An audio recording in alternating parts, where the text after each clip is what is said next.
Okay.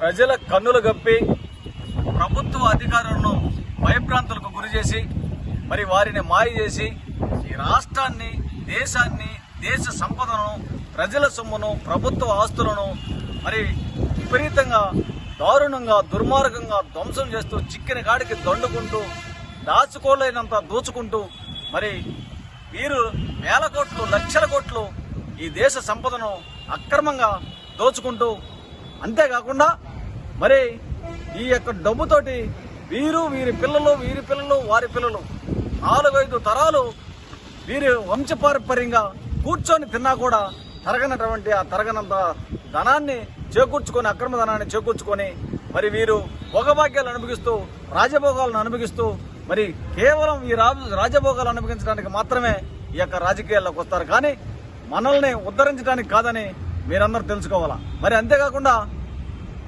మనం ఎలా ఉన్నామంటే, వీడి డ్రైవర్ మనమే, వీడి పిఏ మనమే, వీడి పనోడు మనమే, వీడికి జెండాలు మోసేది మనమే, వీడి పోస్టర్లు అంటించేది మనమే, వీడికి ఎలక్షన్లో ప్రచారం చేసేది మనమే, ఎలక్షన్లో బూతుల్లో కూర్చునేది మనమే, ఓట్లేసేది మనమే. మన ఓట్లతోటి వీళ్ళకి రాజ్యాధికారాన్ని సంపాదించి పెట్టి ఇచ్చి తర్వాత మనం పాలితులుగానే ఉండిపోతున్నాం.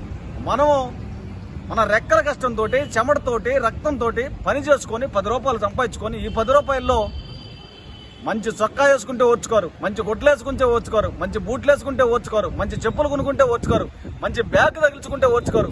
ఒక వ్యక్తి, కుర్రవాడు, యువకుడు, ఉత్సాహవంతుడు ఫైనాన్స్ లో బండి కొనుక్కొని తిరిగితే ఓర్చుకోలేనటువంటి అగ్రకులాల వారికి మన ఓట్లు వేసి ఇలాంటి వారిని మన రాజ్యానికి అప్పచెప్దామా? ఒక్కసారి ఓట్లు వేసేటప్పుడు ఈ యొక్క దేశంలో ఉన్నటువంటి ఎస్సీ, ఎస్టీ, బీసీ మైనారిటీలందరూ ఆలోచించుకోవాలా. మనం ఎవరిని ఎన్నుకోవాలా? మన యొక్క అభివృద్ధిని, మన బిడ్డల భవిష్యత్తుని ఎవరో అయితే మనకు అనుకూలంగా ఉంటారో ఒక్కసారి ఆలోచించుకొని మన యొక్క ఓటుని వినియోగించుకోవాలని ఆంధ్రప్రదేశ్ రాష్ట్ర మహానాడు తరపున నా ప్రజానిక